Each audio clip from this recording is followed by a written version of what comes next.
ಆತ್ಮೀಯ ಬಂಧುಗಳೇ, ಶ್ರೀಮದ್ ಭಗವದ್ಗೀತೆ ತತ್ವ ವಿವೇಚನೆ ಟೀಕಾ ಅಧ್ಯಾಯ 3 ಕರ್ಮಯೋಗ. ಇದರಿಂದ 27ನೇ ಶ್ಲೋಕವನ್ನು ತಿಳ್ಕೊಳ್ತಾ ಇದ್ವಿ. ಓದ ಭಾಗದಲ್ಲಿ ಆ ಶ್ಲೋಕದ ಅರ್ಥ ಏನು ಅಂತ ಅನುವಾದದಲ್ಲಿ ನಾವು ತಿಳ್ಕೊಂಡ್ವಿ. ಅಂದರೆ ವಾಸ್ತವವಾಗಿ ಎಲ್ಲ ರೀತಿಯಿಂದ ನೋಡಿದಾಗಲೂ ಕೂಡ ಎಲ್ಲ ಕರ್ಮಗಳು ಪ್ರಕೃತಿಯ ಗುಣಗಳ ಮೂಲಕನೇ ಆಗೋದು. ಆದರೆ ಯಾರ ಅಂತಃಕರಣದಲ್ಲಿ ಅಹಂಕಾರದಿಂದ ಮೋಹಿತವಾಗಿದೆಯೋ ಆ ಅಂತಃಕರಣ, ಅಂಥ ಅಜ್ಞಾನಿ ನಾನು ಕರ್ತೃ ಅಂತ ತಿಳ್ಕೊಳ್ತಾನೆ ಅಂತ ಅರ್ಥ ಮಾಡ್ಕೊಂಡ್ವಿ.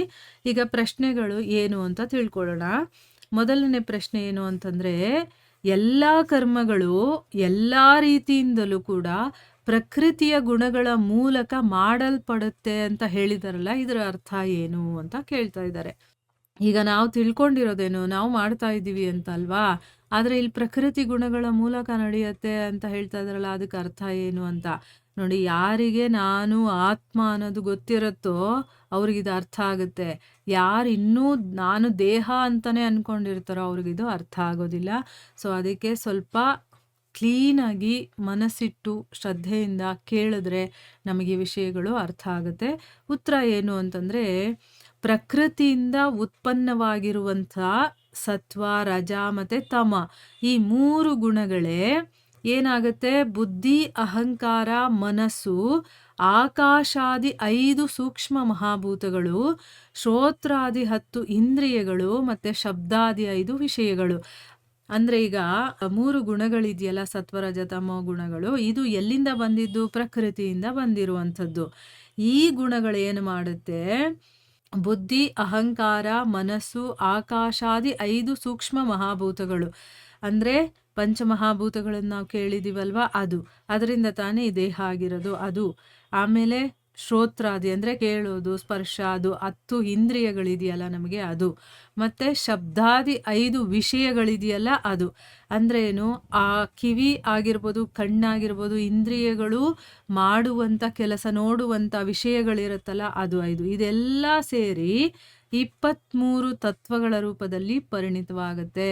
ಅಂದರೆ ಇದೆಲ್ಲವೂ ಕೂಡ ಪ್ರಕೃತಿಯ ಗುಣಿಗಳೇ ಆಗಿದೆ. ಅದರಿಂದಾನೇ ಇದೆಲ್ಲ ಕೆಲಸ ಮಾಡುವಂಥದ್ದು. ಈಗ ಬುದ್ಧಿ, ಅಹಂಕಾರ, ಮನಸ್ಸು, ಆಮೇಲೆ 10 ಇಂದ್ರಿಯಗಳಿದೆ, 5 ವಿಷಯೇಂದ್ರಿಯಗಳಿದೆ, ಪಂಚಮಹಾಭೂತಗಳಿದೆ, ಇದೆಲ್ಲ ಸೇರಿ 23 ತತ್ವಗಳಾಗುತ್ತೆ. ಆಯಿತಾ. ಇದೆಲ್ಲ ಪ್ರಕೃತಿ ಗುಣಗಳನ್ನೇ.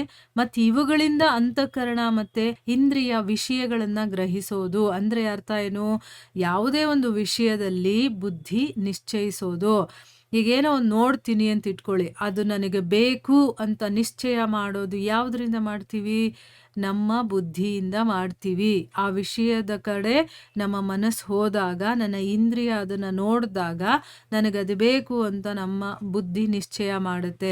ಮನಸ್ಸು ಏನು ಮಾಡುತ್ತೆ, ಯಾವುದಾದ್ರೂ ಒಂದು ವಿಷಯವನ್ನು ಮನನ ಮಾಡುತ್ತೆ.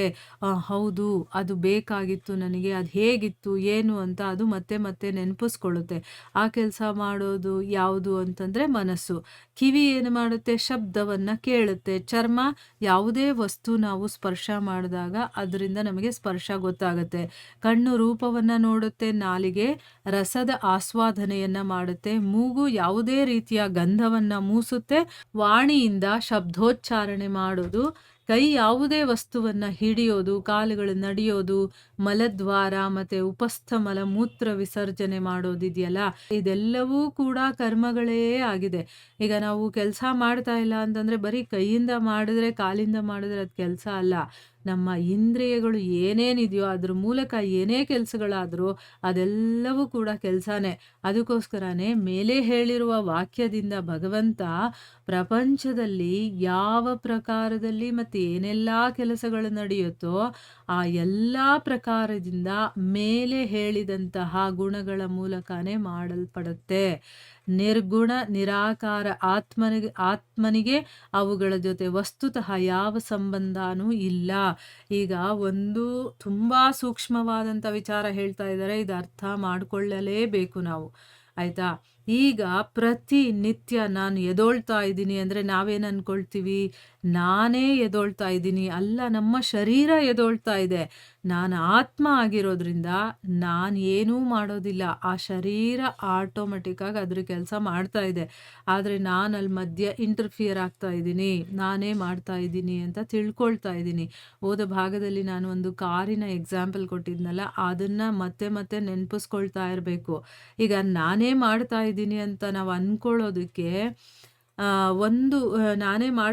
ನಾನೇ ಮಾಡ್ತಾ ಇದ್ದೀನಿ ಅನ್ಕೊಳ್ತೀವಲ್ವಾ, ಅದೆಷ್ಟು ತಪ್ಪು ಅಂತ ನಾನು ಒಂದು ಎಕ್ಸಾಂಪಲ್ ಹೇಳ್ತೀನಿ ನೋಡಿ. ಇವಾಗ ನೀವು ಹೇಳ್ಬೋದು ನೋಡಿ, ನಾನು ಮಲಗಿದಾಗ ಮಾತ್ರ ನಾನು ಕೆಲಸ ಮಾಡೋದಿಲ್ಲ, ಆರಾಮಾಗಿ ಮಲಗಿರ್ತೀನಿ. ಬೇರೆ ಸಮಯದಲ್ಲಿ ನಾನೇ ಕೆಲಸ ಮಾಡೋದು ಅಂತ ನಾವು ಹೇಳಿದ್ರು ಕೂಡ, ಫಾರ್ ಎಕ್ಸಾಂಪಲ್ ಇವಾಗ ನಾವು ಮಲ್ಕೊಂಬಿಟ್ಟಿರ್ತೀವಿ, ಆದರೂ ಕೂಡ ನಮ್ಮ ಹೃದಯ ಬಡ್ಕೊಳ್ತಾ ಇರುತ್ತೆ.